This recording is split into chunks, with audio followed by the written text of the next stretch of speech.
नमस्कार, सत श्री अकाल। आशा है कि आप ठीक होंगे। विजय डेस्टिनेशन में आपका बहुत बहुत स्वागत है। आज हमको एक ऐसी कहानी बताने जा रहे हैं हम आपको कि आपको लगेगा कि ये जो शहाबुद्दीन है वो कितना बदमाश और गुंडा और बदमाश था और किस तरह उसने लोगों को परेशान किया। 16 अगस्त 2004 की काली सुबह थी, जब सिवान में दो दुकानों के मालिक थे चंदा बाबू। 2 लाख रुपए की रंगदारी के लिए उनको फ़ोन आए कि हमको रंगदारी दो, वरना आपको मार दिया जाएगा। तो ये जो 2005 से जो पहले का बिहार था, नीतीश कुमार जी 2005 में मुख्यमंत्री बन गए थे। 2004 का जो बिहार था, इसमें लालू और राबड़ी की सत्ता रहती थी और इन्होंने जानबूझकर छट छट कर जो गुंडे थे बिहार के, उन लोगों को टिकट दिए गए थे और चौक चौराहे पर रंगदारी जो है, चौक चौराहे पर बोला जाता था कि रंगदारी टैक्स दिया नहीं दिया। और बड़ी ही विचित्र स्थिति थी बिजनेसमैनों की। बिजनेसमैन बिजनेस नहीं कर सकते थे, यहाँ तक कि सब्जी वालों से भी 1 रुपये 2 रुपये के हिसाब से रंगदारी ली जाती थी। और इस सब के पीछे था सैयद शहाबुद्दीन, जो कि अब कोरोना की वजह से ऊपर नरक में चला गया और नरक भोग रहा है। तो 2004 में इनके पास बहुत सारे फ़ोन आए। तो 16 अगस्त यानी कि स्वतंत्रता दिवस का अगला दिन था, 2004 को चंदा बाबू के किराने की दुकान पर एक डालडा उतारने के लिए गाड़ी रखी हुई थी। इनकी 2 दुकानें थी और गले में इनके 2.5 लाख रुपए थे। तो जब 2.5 लाख रुपए थे, ये उनको देने थे डालडा वाले को। बिजनेसमैन का काम तो पैसे से चलता है। दुकान पर चंदा बाबू का बेटा सतीश था। उसी दौरान रंगदारी वाले मामले हथियारों के साथ गुंडे आए, जो कि शहाबुद्दीन के थे। सतीश ने कहा कि खर्चे के लिए 30-40 हज़ार दे सकता हूँ, लेकिन 2 लाख रुपए नहीं है। 2 लाख रुपए मांगे थे। गुंडों ने सतीश की पिटाई की और गले में रखे हुए 2.5 लाख रुपए निकाल दिए।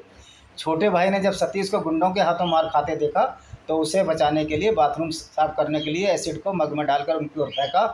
तो बताया जाता है कुछ चींटी उन गुंडों के ऊपर पड़ गए, जो कि शहाबुद्दीन के गुंडे थे। और भाइयों के साथ ये वारदात हो रही थी, तो उनका जो तीसरा बेटा है, जो दूसरी दुकान में बैठा हुआ था, वो आनन फानन में वो दुकान पर पहुंच गया। गुंडों ने क्या किया, राजीव को एक खंभे से बांध दिया और उसके सामने सतीश और गिरीश को तेजाब से नहला दिया। दोनों भाइयों को तेजाब से झुलझाकर मारने के बाद उनको शवों के टुकड़े टुकड़े कर दिए गए और बोरियों में नमक के साथ भरकर फेंक दिया गया। इसी दौरान उनकी दुकान भी लूटने के बाद आपके हवाले की जा सकती है। वैश्यों ने राजीव को इससे भी होलनाक मौत देने की बात की। उसे उठाकर अपने साथ ले गए। उस टाइम पटना में चंदा बाबू जो है अपने बहनोई के यहाँ गए हुए थे। तो पटना में चंदा बाबू तक अपने बेटों के मारे जाने, एक बेटे के अपहरण की कहानी पहुँची, तो कि और दुकान बर्बाद होने की कहानी पहुँची। तो यह भी बताया गया कि राजीव पटना में छत से गिरने की वजह से अस्पताल में भर्ती है। यानी कि एक झूठी खबर के भेज दी, जिससे राजीव को भी पटना बुलाया जा सके और वो भी मारा जा सके। लेकिन राजीव धीरे धीरे छिपते छिपाते यूपी पहुंच गए थे। चंदा बाबू को भनक लग गई थी कि ये जो बात झूठी है और वो उनको ये जो गुंडे हैं पटना में बुलाकर मारना चाहते हैं। और इसी बीच चंदा बाबू की जो पत्नी है कलावती, उसकी शिकायत पर सिवान के थाने में हत्या और अपहरण का मामला दर्ज हुआ। तो चंदा बाबू ने कहा कि अब कुछ भी हो, मैं इस गुंडे के खिलाफ लड़ूंगा। तो जिले के पुलिस अधीक्षक से मिलने की कोशिश करते हैं। तो चंदा बाबू को अंदर समझाते हैं कहीं भी चले जाइए, लेकिन सिवान में मत रहिए। और उसके खिलाफ FIR जो हुई है उसमें भी कुछ हो नहीं पाएगा। इधर छोटे बेटे राजीव की चंदा बाबू को कोई खबर नहीं थी, वो जिंदा है मरा है। और सिवान में पत्नी के साथ विकलांग बेटे और 2 बेटियों की भी सुध नहीं ले पाए। पुलिस प्रशासन से कोई मदद नहीं मिली। नहीं, पटना पहुंच गए चंदा बाबू, लेकिन वो सत्ताधारी पार्टी लालू और राबड़ी, जो कि खुद गुंडों के सरदार थे और सरदार हैं, गुहार लगा रहे थे। कोई सुनवाई नहीं हुई। वह फिर दिल्ली पहुंचे और केंद्र में सत्ताधारी पार्टी के नेताओं से मदद मांगी, लेकिन शहाबुद्दीन का रसूख कहता था किसी ने उसकी तो ये नहीं सुनी, फरियाद नहीं सुनी। उसके बाद सिवान से धक्के खाने के बाद दिल्ली में चंदा बाबू को एक बात समझ में आ गई कि ये अकेले की लड़ाई है, इसमें सिस्टम उनके साथ नहीं, खिलाफ है। उन्होंने तय किया अब चाहे जान ही चली जाए, सिवान में रहेंगे, वहीं से लड़ाई लड़ेंगे। लेकिन समय का चक्र घूमा। ये सौभाग्य रहा चंदा बाबू का कि 2005 में नीतीश कुमार सत्ता में आ गए। नीतीश सरकार ने शहाबुद्दीन पर कार्रवाई शुरू कर दी और इसी दौरान राजीव की शादी होती है और दोनों बेटों की हत्या केस में अदालती कार्रवाई शुरू हो जाती है। लेकिन राजीव तेजाब हत्याकांड का चूंकि चश्मित हुआ था उनका तीसरा भाई, उसकी गवाही से 3 दिन पहले शहर के जो डीएवी मोड़ है 16 जून 2014 को गोली मारकर उसकी भी हत्या कर दी गई। राजीव की शादी के महज 18 दिन हुए थे। उसके बाद राजीव की हत्या के बाद चंदा बाबू जो है बहुत ही टूट गए। उन्होंने सारा कुछ भगवान के भरोसे छोड़ दिया और कहा कि अब ऐसी बातों से मेरे को दुख नहीं होता, ये सिस्टम ऐसा ही है।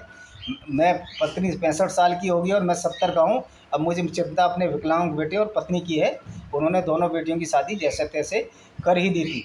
और इसने जुल्मों के साथ भी चंदा बाबू और उनकी पत्नी अपने एक अपाहिज बेटे के साथ सीवान में डटे रहे और साबुद्दीन को सलाखों के पीछे ही पहुंचाकर दम लिया। और इसी वजह से साबुद्दीन को ये जेल हुई। और चंदा बाबू के बेचारे की उस इतनी बुरी हालत के बाद, जब इतने 2-3 बेटे खोने के बाद, उनकी भी 2020 को 16/2020 को हार्ट अटैक से मृत्यु हो गई। चला गया वो आदमी जो कि साबुद्दीन से लड़ा, एक गुंडे और बदमाश से लड़ा। लेकिन साबुद्दीन को तो भगवान ने उसको फुर्सत में ऊपर बुला लिया कोरोना में। लेकिन ये लालू और यादव का क्या होगा, इनका भी यही हश्र होना चाहिए जो कि चंदा बाबू का इन लोगों ने करवाया, इनडायरेक्टली करवाया। क्योंकि इन लोगों ने ही, साबुद्दीन इन्हीं की पार्टी से सांसद था। अब आप ये लगाइए कि एक अफजाल अंसारी बीएसपी से सांसद है और साबुद्दीन लालू की पार्टी से सांसद था और मुलायम सिंह की पार्टी से बहुत किडनैपर भी सांसद हो गए हैं। वक्त आने पर उसको अगली कड़ी में हम खोलेंगे। इतना हम बता देते हैं, उस सांसद वो एटा से भी सांसद रह चुका है। इन्हीं शब्दों के साथ मैं इस वीडियो को यहीं विराम देता हूँ।